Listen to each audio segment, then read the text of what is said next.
Komdu sæll og blessaður, kæri Vatnsberi. Ég að draga hérna talnaspil og hér spilið þitt og ég tek fram við alla, ég ekki talnaspekingur. Ég að reyna að æfa mig hérna með spil, ný spil. Og þetta talan þín, kæri Vatnsberi, talan 7. Spilið heitir Skilningur og ég með hérna leiðbeiningar með þessu spili. Ég ætla að sjá hvaða skilaboð að koma hérna til þín.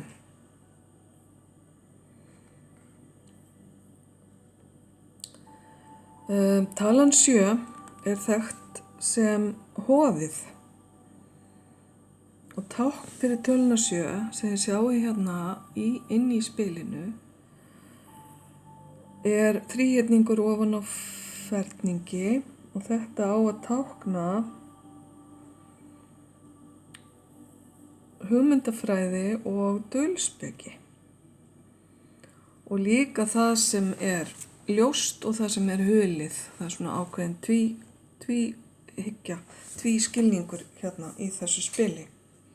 Með því að draga þetta spil verið að minna þig á að þekking máttur. Ekki mennt máttur, þekking máttur.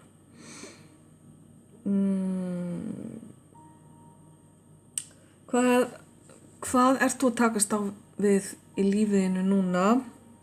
Það sem að geti hjálpað þér að hafa ákveðna þekkingu. Þekkingu sem þið skortir kannski í dag en myndi hjálpa þér að leysa verkefnið þitt eða hjálpa þér í framtíðinni.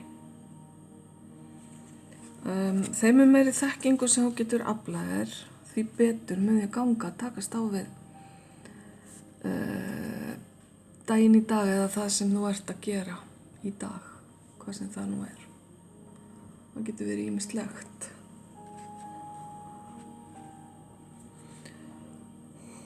Það verið að benda þér á að reyna að hafa jákvæða áhrif á aðra, vera öðrum fyrirmynd og nota kraftinn innra með þér til þess að vera fyrirmynd fyrir aðra og hvetja þá áfram. Það getur átt við bæði í vináttu og eins líka í viðskiptum eða atvinnu. Þú ekkert að óttast, ekkert að vera hræddur, kæri Vatnsberi, við að nota þessa innri krafta þína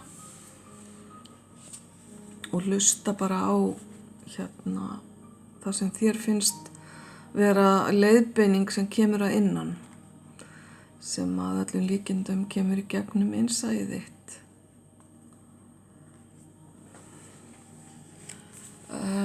Reyndu að temja þér að fara eftir og hlusta og skilja það sem að koma til þín. Það ekki tími núna til þess að vera með mótþróa eða vilja ekki gera hlutina. Það verið að biðja þig að vera ákveðin á jákvæðan hátt samt sem áður.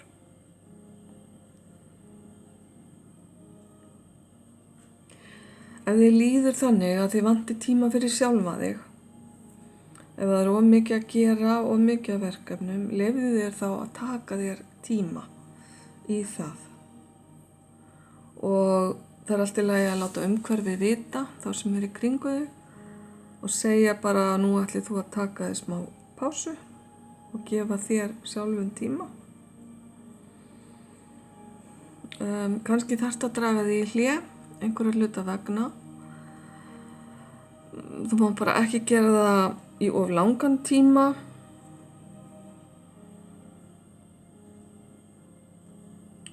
Og fyrir en varir muntu finna að þú verður aftur sá eða svo sem þú varst. Þetta hefur að gera með að ef þér finnst þú vera eitthvað að tapa tengingunni við sjálfa þig og þarft aðeins að kannski að íhuga og horfa inn í þinn innsta kjarna. Þetta númer, eða þessi tala 7, hefur þessa liti sem þið sjáu hérna á spilinu.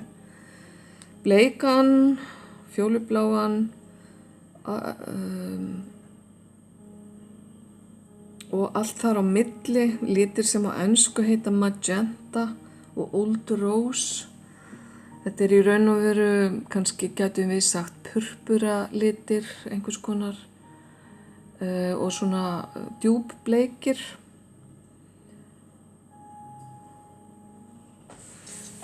Þegar þið finnst eins og þú sért orkulaus eða þið vantir smá orku búst eða hvatningu, þá er þið ráðlegt að klæða þig í þessa liti eða hafa þá næst þér á einhvern hátt. Það er ákveðin orka sem þú færður úr þessum litum, alveg svo úr tölunni. Og þá ætla ég ekki að hafa það lengra nema bara að minnast hérna á skjaldbökuna sem við sjáum hérna. Skjaldbakan táknar svona almennt langlífi og það að fara sér hægt, kemst þótt hægt fari og allt það, og líka það að geta skriðið inn í skelina þegar maður þarf á því að halda, svipað og ég var að tala um hérna áðan. Þannig að það eru svona loka skilaboðin og ég vona bara að þér gangi vel með þetta allt saman. Ljós og kærleikur.